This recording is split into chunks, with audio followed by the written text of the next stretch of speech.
Kisah-kisah peringatan untuk penghina Nabi.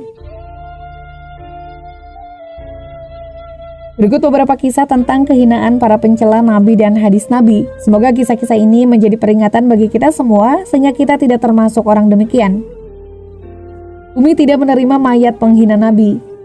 Imam Al-Bukhari meriwayatkan dalam Sahihnya dari Anas bin Malik radhiyallahu anhu bahwa beliau mengatakan, dahulu ada seorang Nasrani yang masuk Islam dan membaca Al-Baqarah dan Ali Imran dan menulis untuk Nabi, lalu dia murtad kembali ke agama Nasrani dan menghina Nabi seraya mengatakan, Muhammad itu tidak tahu kecuali apa yang dituliskan untuknya saja. Allah lalu mematikannya dan mereka pun menguburnya. Namun esok harinya ternyata dia tergeletak di atas bumi. Mereka pun mengatakan, ini pasti perbuatan Muhammad dan para sahabatnya. Mereka menggali kuburan kawan kita ini lalu membuangnya begitu saja. Akhirnya mereka menggali lagi kuburan sedalam mungkin yang mereka mampu. Namun esok harinya ternyata mayatnya tergeletak lagi di atas bumi. Maka mereka pun menyadari bahwa ini bukan perbuatan manusia, sehingga mereka akhirnya membuang mayatnya. Syekhul Islam Ibnu Taimiyah rahimahullah berkomentar, lihatlah orang terlaknat ini.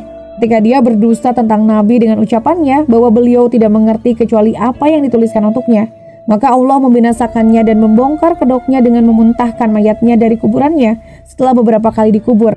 Sungguh ini di luar kebiasaan. Hal ini menunjukkan bagi setiap orang bahwa ini adalah hukuman dari kedustaannya, sebab kebanyakan mayat tidak tertimpa kejadian seperti ini. Dan dosa ini lebih keji daripada kemurtadan, sebab kebanyakan orang yang murtad juga tidak tertimpa hal serupa. Asy-Syarimul Maslul ala Syaitimir Rasul halaman 123 oleh Syekhul Islam Ibnu Taimiyah. Anjing dan penghina Nabi. Para ahli fikih Qairawan dan para sahabat Suhnun memfatwakan untuk menghukum mati Ibrahim Al-Fazari. Dia adalah seorang penyair dan ahli dalam berbagai disiplin ilmu. Ungkapan-ungkapan pengkhianatannya kepada Allah dan Nabi dilaporkan kepada Al-Qadi Abdul Abbas bin Thalib. Beliau lalu menghadirkan Al-Qadi Yahya bin Umar dan para ahli fikih lainnya, lalu memutuskan untuk menghukumnya dengan hukuman mati. Akhirnya dia pun dihukum mati dan disalib terbalik. Lalu diturunkan untuk dibakar, tapi ini tidak benar dan tidak boleh. Sebagian ahli sejarah menyebutkan bahwa tak kala kayunya ditancapkan, kayu itu bisa berputar sendiri dan membelakangi kiblat sehingga menjadi tanda menakjubkan bagi manusia yang membuat mereka bertakbir. Lalu ada seekor anjing yang menjilat darahnya. Melihat hal itu, Al-Qadi Yahya bin Umar berkata, dan dia menyebutnya sebagai hadis Nabi. Kami belum tahu kesahihan hadis ini. Anjing itu menjilat darah seorang muslim, Asy-Syifa bi Ta'rif Hukukil Mustafa 2.135 oleh Al-Qadi Iyad, Hayatul Hayawan Al-Kubro 422 oleh Ad-Damiri. Menang setelah musuh menghina Nabi. Syekhul Islam rahimahullah bercerita, banyak kawan saya yang terpercaya dari kalangan ahli fikih bercerita tentang pengalaman mereka beberapa kali ketika mengepung para musuh di benteng pinggiran kota Syam pada zaman ini. Katanya, kami sering mengepung musuh sebulan atau bahkan lebih, namun belum juga berhasil mengalahkan mereka sehingga kami hampir saja putus asa. Sampai ketika ada di antara mereka yang mencela Rasulullah dan menodai kehormatan beliau, maka kemenangan segera datang menghampiri kami sehari atau 2 hari setelahnya. Kata mereka, kami menyambut gembira dengan kemenangan jika kami mendengar celaan mereka kepada Nabi, sekalipun hati kami penuh amarah dengan ucapan mereka tersebut. Asy-Syarimul Maslul a'la Syaitimir Rasul halaman 171 oleh Syekhul Islam Ibnu Taimiyah. Dikejar ular karena menghina hadis Nabi. Imam Az-Zahabi menceritakan dari Al-Qadi Abu Thayyib, katanya, suatu kali kami pernah taklim atau pengajian di Masjid Jami Al-Mansur. Lalu tiba-tiba seorang pemuda datang dari Khurasan menanyakan perihal masalah Al-Musarrah serta meminta dalilnya sekaligus. Pertanyaan pemuda itu pun dijawab oleh membawakan hadis Abu Hurairah tentangnya. Pemuda yang bermazhab Hanafiyah itu mengatakan dengan nada mencela, Abu Hurairah tidak diterima hadisnya.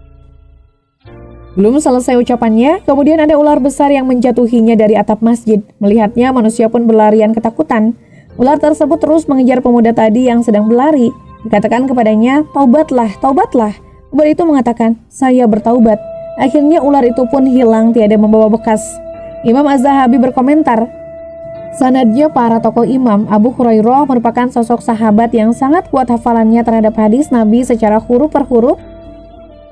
Dan beliau telah menyampaikan hadis tentang Al-Musarrah secara lafaznya, maka wajib bagi kita untuk mengamalkannya. Inilah pokok-pokok masalah. Syiar A'lam An-Nubala 618 hingga 619. Lihat pula Al-Badiyah wan Nihayah 199 oleh Ibnu Katsir. Akibat mencela hadis Nabi. Imam Muhammad bin Ismail menyebutkan dalam kitabnya Syarh Sahih Muslim, saya mendengar dalam sebagian hikayat bahwa ada sebagian ahli ibadah ketika mendengar sabda Nabi, apabila salah seorang di antara kalian bangun dari tidurnya, janganlah dia memasukkan tangannya ke bejana sehingga dia mencucinya terlebih dahulu, sebab dia tidak tahu di mana tangannya bermalam.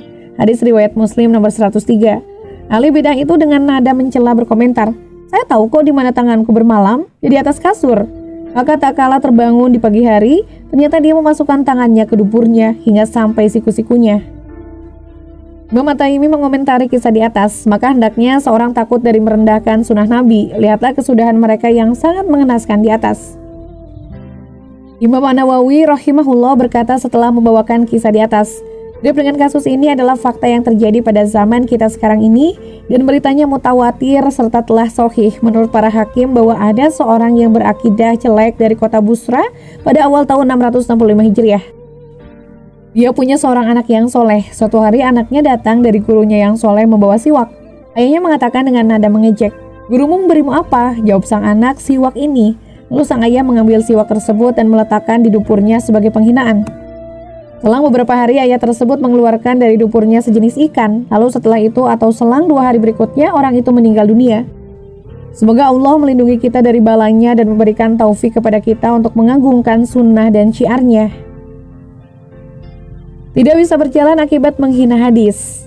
Abu Yahya Zakaria As-Saji berkata, kami pernah berjalan di kampung kota Basrah menuju rumah sebagian ahli hadis. Kami pun tergesa-gesa berjalan cepat menuju rumahnya. Dalam rombongan kami ada seorang yang tertuduh agamanya berkomentar dengan nada mengejek, "Angkatlah kaki kalian dari sayap para malaikat, janganlah kalian memecahkannya." Ternyata dia seketika itu juga tidak bisa berjalan, dia tetap di tempatnya sampai kedua kakinya kering dan jatuh. Zamul Kalam wa Ahlihi 4/369 oleh Al-Harawi. Al-Hafiz Abdul Hafiz berkata, sanad kisah ini sangat nyata kesahihannya karena semua periwayatnya adalah para imam dan ulama besar. Bustanul Arifin halaman 112. Kisah semisal juga diceritakan oleh Adai Nawari dari Ahmad bin Syu'aib. Abu Daud As-Sijistani berkata, ketika kami belajar kepada seorang ahli hadis, ketika guru kami menyampaikan hadis Nabi, para malaikat meletakkan sayapnya untuk para penuntut ilmu. Di dalam majelis ada seorang mutajilah yang melecehkan hadis ini seraya mengatakan, demi Allah, besok saya akan mengenakan sandal yang berpaku. Lalu akan kuinjakan ke sayap para malaikat. Dia pun melakukannya dan kedua kakinya langsung keras sehingga dimakan oleh rayap. Al-Mujalasah nomor 2151. Lihat pula Miftah Dar Sa'adah 256 oleh Ibnul Qayyim. Semoga Allah Ta'ala memberi taufik kepada kita semua.